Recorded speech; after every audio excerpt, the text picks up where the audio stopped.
The attacks resulted in the deaths of nearly 3,000 people and caused a widespread of destruction, leading to profound and lasting impacts on the United States and the world. What in the world is going on? We heard a big bang, and then we saw smoke coming out, and everybody started running out, and we saw the plane on the other side of the building, and there was smoke everywhere, and people are jumping out the windows. Who could have done such a terrible thing? There's an old poster out west, as I recall, that said wanted, dead or alive. The most wanted man on the planet, Osama bin Laden, the mastermind behind the attacks of 9/11, is now on the hit list of the most powerful army in the world. This man does not deserve to live. He is pure evil, and there is only one thing that must be done. In our determination to destroy, capture, kill Osama bin Laden and all of the terrorists. We got U.S. forces on the hunt for not only bin Laden, but anybody who plots and plans with bin Laden. I want him held. I want justice.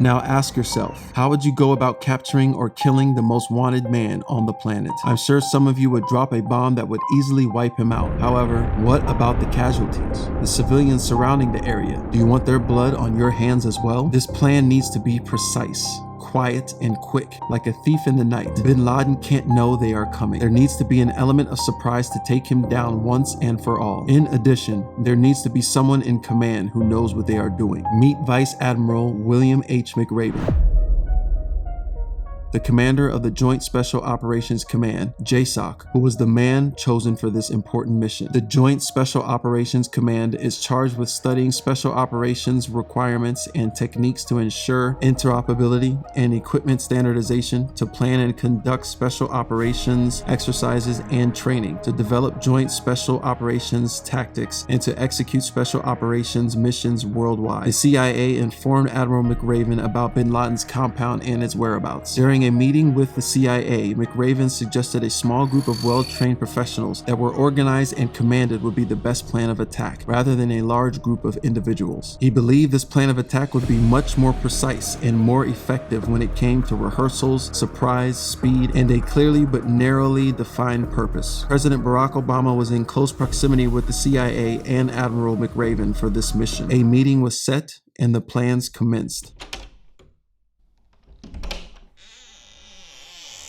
Individuals a part of the meeting brought up some ideas of joining forces with the Pakistani forces. However, President Obama put a stop to that immediately because he felt the Pakistani government could not be trusted. He said there was a real lack of confidence that the Pakistanis could keep this secret for more than a nanosecond. Another option that was brought up was attacking bin Laden's compound with B-2 Spirit stealth bombers. However, that plan of attack came with a lot of uncertainties. At the end of the meeting, President Obama was leaning more towards a bombing mission due to the uncertainty of bin Laden being at the compound where reports by the CIA of his whereabouts were located. However, the CIA was unable to rule out the existence of an underground bunker below bin Laden's compound, and if one existed, they would need a lot of firepower. 32 2,000-pound bombs to be exact, which would be needed to get the job done. But in choosing this plan, there would be casualties. The bombs would also take out at least one other house, which was calculated in a blast radius. Estimates were that up to a dozen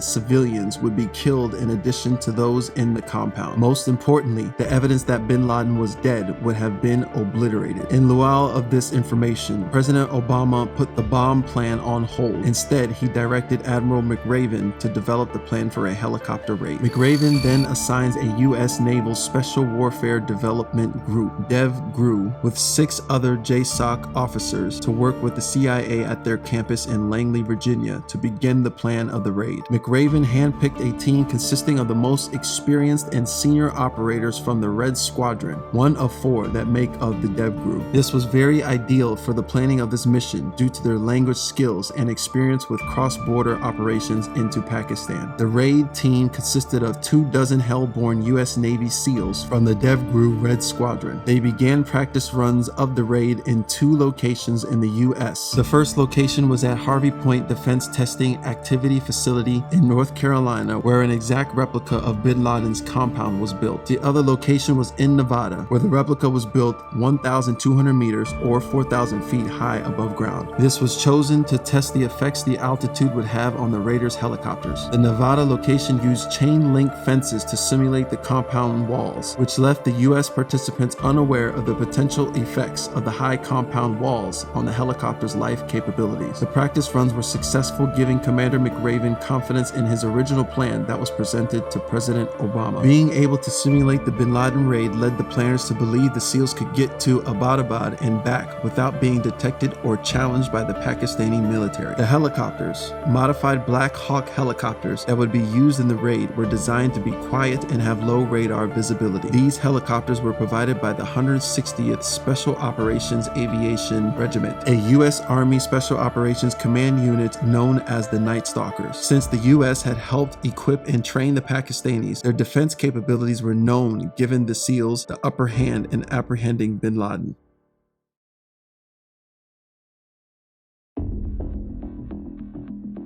The Osama bin Laden raid plan was set and presented to President Obama, in which he gave provisional approval for the helicopter raid. The president was still worried about the Pakistani government. Therefore, he had Admiral McRaven equip the SEALs with specific weapons in order to fight its way out if necessary. McRaven and the SEALs left for Afghanistan to practice at a 1-acre, full-scale replica of the compound built on a restricted area of Bagram known as Camp Alpha. The team departed the U.S. from Naval Air Station Oceana on April 26th in a C-17 aircraft, refueled on the ground at Ramstein Air Base in Germany, landed at Bagram Air Base, then moved to Jalalabad on April 27, 2011.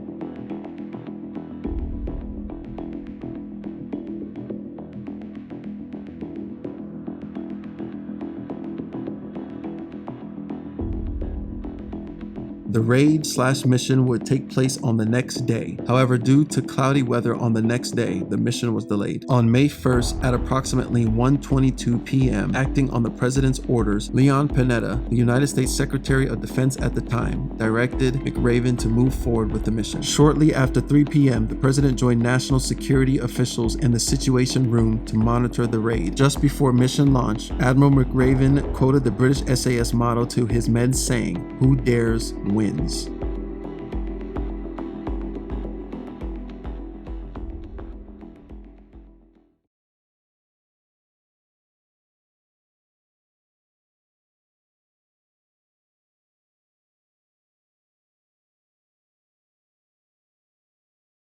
Operation Neptune Spear has begun.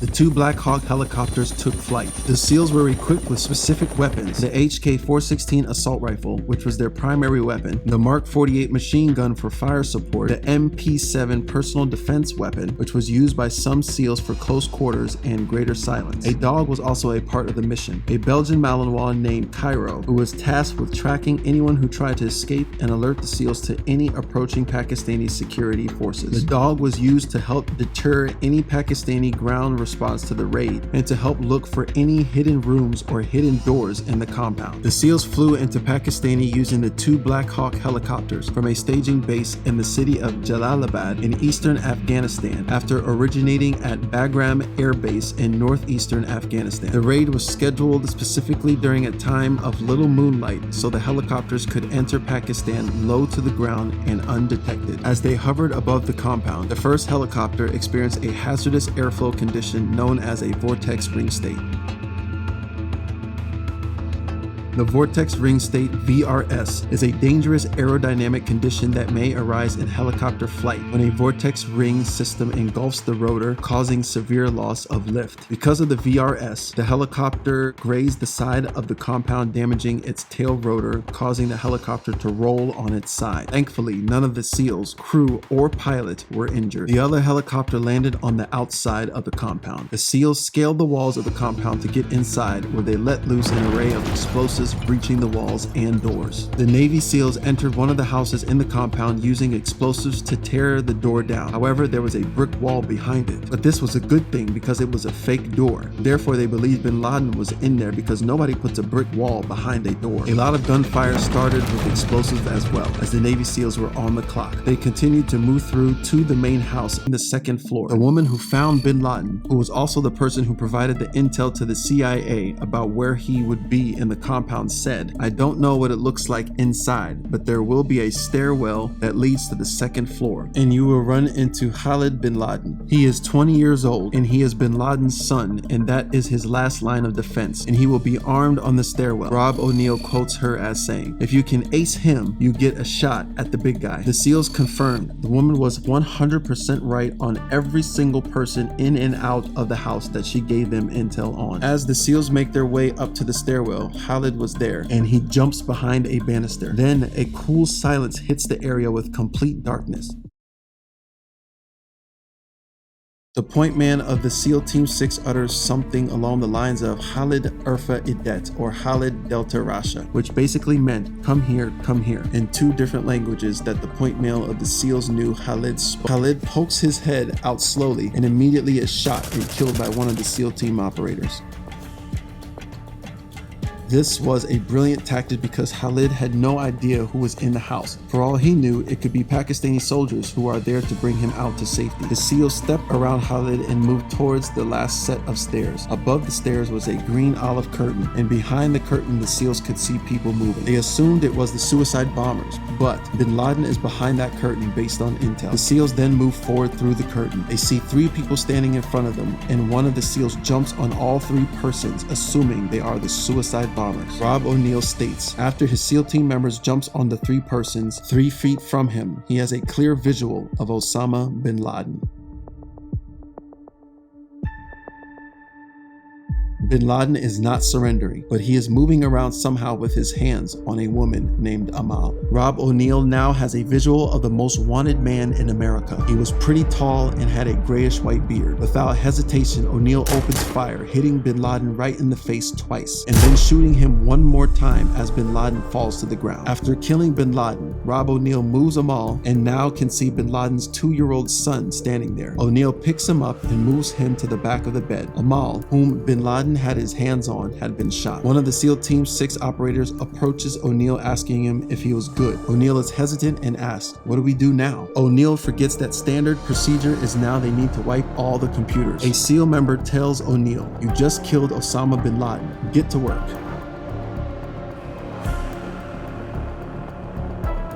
Tonight, I can report to the American people and to the world.